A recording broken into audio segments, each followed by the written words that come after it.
ഇനി എന്തുകൊണ്ട് നമ്മളിങ്ങനെ ഒരു ചിന്തയിലേക്ക് പോകുന്നു, എന്തുകൊണ്ട് നമ്മളിങ്ങനെ വിശ്വസിക്കുന്നു എന്നുള്ളതാണ് ഒരു പ്രധാന ഒരു ചോദ്യം. ഇത് സത്യം പറഞ്ഞു കഴിഞ്ഞാൽ ഇത് മനസ്സിലാവണമെങ്കിൽ എവല്യൂഷനെ കുറിച്ചൊരു ധാരണ ഉണ്ടാവുക എന്നുള്ളതാണ്. പരിണാമം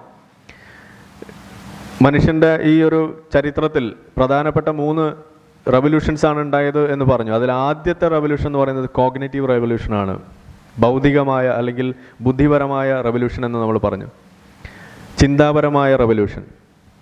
അതിനുശേഷമാണ് അഗ്രികൾച്ചർ റെവല്യൂഷനും സയൻറ്റിഫിക് റെവല്യൂഷനൊക്കെ ഉണ്ടായിട്ടുള്ളത്. ഇതിൽ ആദ്യമുണ്ടായ സംഗതി ഈ പറയുന്ന കോഗ്നിറ്റീവ് റെവല്യൂഷൻ ആണ് എന്ന് നമ്മൾ പറയുമ്പോൾ എന്താണ് അവിടെ അതിലൂടെ നമുക്ക് സിദ്ധിച്ചത്? ഏറ്റവും പ്രധാനപ്പെട്ട ഒരു കഴിവ് നമുക്ക് ലഭിച്ചത് എന്ന് പറയുന്നത് ക്രിയേറ്റിവിറ്റി ഉണ്ടായി എന്നുള്ളത് തന്നെയാണ്. ഒരു സംഗതിയെ, നമ്മുടെ മുന്നിലില്ലാത്ത ഒരു സംഗതിയെ നമുക്ക് എക്സ്പ്ലെയിൻ ചെയ്ത് കൊടുക്കാൻ സാധിക്കുന്നു എന്നുള്ളതാണ്.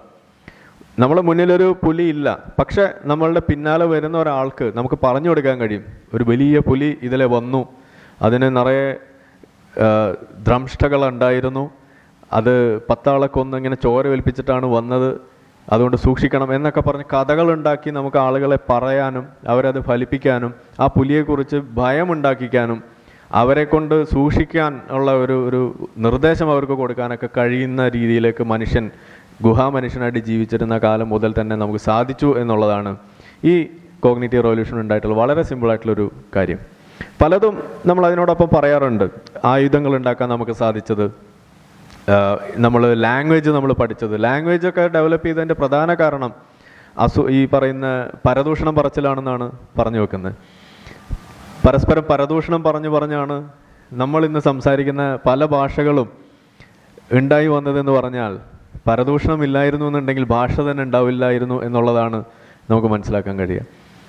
അതേപോലെ ഓരോ വിഷയം നമ്മളിന്ന് ചിന്തിക്കുമ്പോൾ നമുക്കത് ഉൾക്കൊള്ളാൻ എത്രമാത്രം പറ്റിക്കൊള്ളണമെന്നില്ല, എന്നാലും ഇതൊക്കെയാണ് അതിൻ്റെ തുടക്കം എന്ന് പറയുന്നത്. അപ്പോൾ ഈ സംഗതിയിലൊരു പ്രധാനപ്പെട്ട കാര്യമാണ് ഒരു തലച്ചോറിൻ്റെ ഒരു 3-4 കഴിവുകൾ അല്ലെങ്കിൽ ഒരു ടെൻഡൻസീസ് എന്ന് നമുക്ക് പറയാം. ഏജന്റ് സീക്കിംഗ്, എന്ത് സംഭവിച്ചാൽ അതിൻ്റെ പിന്നിൽ ഒരാളുണ്ട് എന്ന് ചിന്തിക്കാനുള്ളൊരു തോന്നൽ. ഒരു ഇടിവെട്ടി, ആരാണ് ഇടിവെട്ടിച്ചത് എന്നാണ് ചോദിക്കുക. തീ ഉണ്ടായി, ആരാണ് തീ ഉണ്ടാക്കിയത് എന്നാണ് ചോദിക്കുക. ഭൂമി ഉണ്ടായി, ആരാണ് ഭൂമി ഉണ്ടാക്കിയത് എന്ന് അങ്ങനെ മനുഷ്യൻ, ആരാണ് മനുഷ്യൻ ഉണ്ടാക്കിയത്? നോക്കിയപ്പോൾ അപ്പുറത്ത് ഒരാൾ കളിമണ്ണ് ഒഴിച്ച് പാത്രമൊക്കെ ഉണ്ടാക്കണം. ഓക്കെ, മനുഷ്യനും അങ്ങനെയൊക്കെ തന്നെയാണ് പടച്ചുണ്ടാക്കിയത് എന്ന് നമ്മൾ കഥകൾ എഴുതി. അത് ആദ്യമുണ്ടായ മതത്തിൻ്റെതായിട്ടുള്ള വിശ്വാസപ്രകാരമുള്ള കഥകൾ എഴുതി വെച്ചു. അത് കോപ്പി അടിച്ച് അത് മറ്റെല്ലാ മതങ്ങളിലേക്ക് വന്നു എന്നുള്ളതാണ്. ഇതാണ് ഓരോന്നിൻ്റെ പിന്നിൽ ആരാണ് ഉണ്ടാക്കിയത്. ഒരു ഉണ്ടാക്കൽ എന്ന് പറയുന്ന സാധനമാണ് നമ്മളെ തലയിലുള്ളത്, അല്ലെങ്കിൽ ഇതുപോലെയുള്ള ആരോ ഒരാൾ അതിൻ്റെ പിന്നിൽ. ഒരു സിമ്പിളായിട്ടുള്ള കാര്യമാണ്. ഇനി രണ്ടാമത്തത് ഒരു പാറ്റേൺ സീക്കിങ്. കഴിഞ്ഞ ദിവസം നമ്മൾ കണ്ടു, ഷിഹാബ് ഇവിടുന്ന് നടന്നൊരാൾ മക്കയിലേക്ക് പോയിട്ടുണ്ട്. കേരളത്തിലൂടെ നടന്നപ്പോൾ ഒരാളും ശ്രദ്ധിച്ചില്ല, പക്ഷേ കേരളം വിട്ടു കഴിഞ്ഞപ്പോൾ ഭയങ്കര സ്വീകരണമൊക്കെയാണെന്നാണ് അറിയാൻ കഴിഞ്ഞത്. എന്തായാലും കഴിഞ്ഞ ദിവസം അയാൾ ആകാശത്ത് അള്ളാഹുവിനെ കണ്ടു എന്നും പറഞ്ഞിട്ടൊരു വലിയ സംഗതി കണ്ടു. എന്താണത്? നമുക്ക് അദ്ദേഹത്തോട് നമ്മൾ അന്നേ പറഞ്ഞു, ആകാശത്ത് അള്ളാഹുവിനെ മാത്രമല്ല, നമുക്ക് യേശു ക്രിസ്തുവിനെ കാണാം, അതുപോലെ മഹാവിഷ്ണുവിനെ കണ്ടവരുണ്ട്, ചില ആളുകൾ വേറെ പലതും കണ്ടവരുണ്ട്.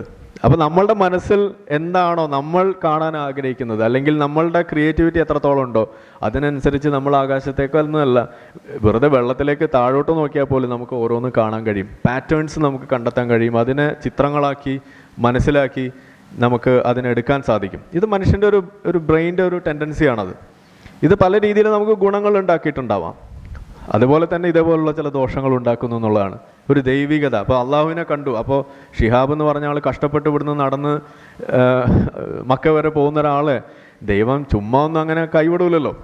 അപ്പോൾ ഇടയ്ക്കൊരു ദൃഷ്ടാന്തമൊക്കെ കൊടുക്കുന്നതിൻ്റെ ഭാഗമായിട്ട് അവിടെ ആകാശത്ത് കണ്ടതാവാം എന്നുള്ളതാണ്. പക്ഷേ ഇതിലേറ്റവും തമാശ, ഇസ്ലാമിലെ തന്നെ 2 വിഭാഗം ആളുകൾ, ഒരു കൂട്ടം ആളുകൾ ഷിഹാബ് പടച്ചോനെ തന്നെയാണ് കണ്ടതെന്ന് പറഞ്ഞ് അവിടെ അടി. അപ്പോൾ അപ്പുറത്ത് സലഫി ആശയക്കാരായിട്ടുള്ള അങ്ങനെ ഒരിക്കലും കാണൂല, അതൊക്കെ അന്ധവിശ്വാസമാണെന്ന് പറഞ്ഞിട്ട് അവിടെ അടി. അവർ തമ്മിലാണ് ഇപ്പോൾ അടി നടന്നുകൊണ്ടിരിക്കുന്നത്. നമുക്ക് പണിയൊന്നുമില്ല. ഈ മതത്തിനകത്ത് തന്നെ യുക്തിവാദം പറയുന്ന കുറേ ആളുകളുണ്ട്, ഫ്രീ തിങ്കിങ് എന്ന് വേണമെങ്കിൽ നമുക്ക് വിളിക്കാം. അവർ തമ്മിൽ തന്നെ അടിയാണ്. അത് കാണാൻ നല്ല രസമാണ്, ഫോളോ ചെയ്യുന്നവർക്ക് ചെയ്യാവുന്ന ഒരു സംഗതിയാണ്. ഇതൊക്കെയാണ് അവിടെ നടന്നുകൊണ്ടിരിക്കുന്നത്. ഇതുപോലെ മറ്റൊരു സംഗതിയാണ് സ്റ്റോറി ടെല്ലിംഗ് എന്ന് പറയാം. നമ്മൾ കാണുന്ന പാറ്റേൺസ് അല്ലെങ്കിൽ നമ്മൾ കാണുന്ന കാര്യങ്ങളെ വെച്ചുകൊണ്ട് കഥകൾ മെനയുക, അത് പറഞ്ഞ് പ്രചരിപ്പിക്കുക എന്നുള്ളത്. അത് വിശ്വസിച്ചുകൊണ്ട് അത് കൈമാറും, തലമുറകളോളം കൈമാറിപ്പോകാൻ വരെ സാധ്യതയുള്ള സംഗതിയാണ്. ഏതുപോലെ ഏഴാം ആകാശത്ത് പറന്നുപോയി സ്വർഗവും നരകവും ഒക്കെ കണ്ട് എന്ന് പറയുന്ന കഥ നമ്മൾ ധരിച്ചു വെച്ചിരിക്കുന്നത് അത് ഇസ്ലാമിൽ മാത്രമേ ഉള്ളൂ എന്നുള്ളതാണ്. അല്ല, അത് മെസപ്പൊട്ടാമിയൻ കാലഘട്ടം മുതലുള്ള കഥയാണത്. അത് ഇസ്ലാമിലേക്ക് കടന്നു വരുന്നത് നമ്മളുടെ സൊറാസ്ട്രിയനിസത്തിലൂടെയാണ്. അതായത് പേർഷ്യൻ, ഇറാനിലൊക്കെ നിലനിൽക്കുന്ന ഒരു മതമുണ്ട് സൊറാസ്ട്രിയനിസം. അതിലൂടെ അവരുടെ ആശയമാണ് ഈ പറയുന്ന, അവരിൽ ഇന്നും നിലനിൽക്കുന്ന ആശയമാണ് ഈ ഏഴാം ആകാശത്ത് കടന്നുപോയി. അതിലെ പ്രവാചകനായിട്ടുള്ള ആൾ കഞ്ചാവ് അടിച്ചിട്ടാണ് പറഞ്ഞതെന്നുള്ളതും കൂടി അതിനകത്ത് എഴുതി വെച്ചിട്ടുണ്ട്. പക്ഷേ നമ്മളുടെ ഇസ്ലാമിലേക്ക് വന്നപ്പോൾ ആ സാധനം മാത്രം എടുത്ത് അങ്ങ് മാറ്റി, കഞ്ചാവ് എടുത്ത് മാറ്റി. പക്ഷേ ആരോ വന്നു വിളിച്ചു, പോയി അപ്പുറത്ത് അമ്പലത്തിൽ കൊണ്ടുപോയി കെട്ടിയിട്ടു. ഇതെല്ലാം ഉണ്ട്. ഇതിലെ രസം, രാവിലെ പോയി തിരിച്ചു വന്നപ്പോൾ ഇങ്ങനെ പറയുകയാണ്, ഞാൻ ഇന്നലെ ഇങ്ങനെ പോയി ഏഴാം ആകാശത്തൊക്കെ പോയി എന്നൊക്കെ പറഞ്ഞ് താഴെ വന്നപ്പോൾ കൂടെ ഉണ്ടായിരുന്ന ഭാര്യമാർ പറയുന്നുണ്ട്, നിങ്ങൾ ഇന്നലെ എവിടെയും പോയില്ല, ഇവിടെ തന്നെ കിടന്ന് ഉറങ്ങുണ്ടായിരുന്നല്ലോ എന്ന് കൂടെ ഉണ്ടായിരുന്ന ഭാര്യ പറയുന്നുണ്ട്. ഇത്രയേ ഉള്ളൂ ഈ കഥയുടെ അവസ്ഥ. സ്വപ്നം ആർക്കും കാണാം, ഇതുപോലെ കഥകൾ ആർക്കും മെനയാം എന്നുള്ളതാണ് അതിൽ നിന്ന് പഠിപ്പിക്കുന്നത്. പലപ്പോഴും നമ്മൾ പറയാറുണ്ട്, ഇസ്ലാമിലെ ആദ്യത്തെ യുക്തിവാദി ആരാന്ന് ചോദിച്ചാൽ അത് ആയിഷ തന്നെയാണ് നമ്മളിപ്പോഴും പറയാറുണ്ട്. ആയിഷ ഒരു തികഞ്ഞ യുക്തിവാദിയാണെന്നുള്ളത് ആയിഷയെ ശരിക്കും പറഞ്ഞാൽ പഠിച്ചാൽ നമുക്ക് മനസ്സിലാവും. ഇനി ഇമിറ്റേഷൻ എന്ന് പറയുന്ന ഒരു സംഗതി, അതും കൂടി കഴിഞ്ഞാൽ നമ്മൾ ഇതിൻ്റെ അവസാന ഘട്ടത്തിലേക്ക് വരികയാണ്. നമ്മൾ മുന്നിൽ പോകുന്ന ഒരാൾ, അല്ലെങ്കിൽ നമുക്ക് മുന്നേ സഞ്ചരിക്കുന്ന ഒരാൾ, അയാൾ ചെയ്യുന്നത് ആവർത്തിക്കാനുള്ള ഒരു ടെൻഡൻസിയും മനുഷ്യനുണ്ട്.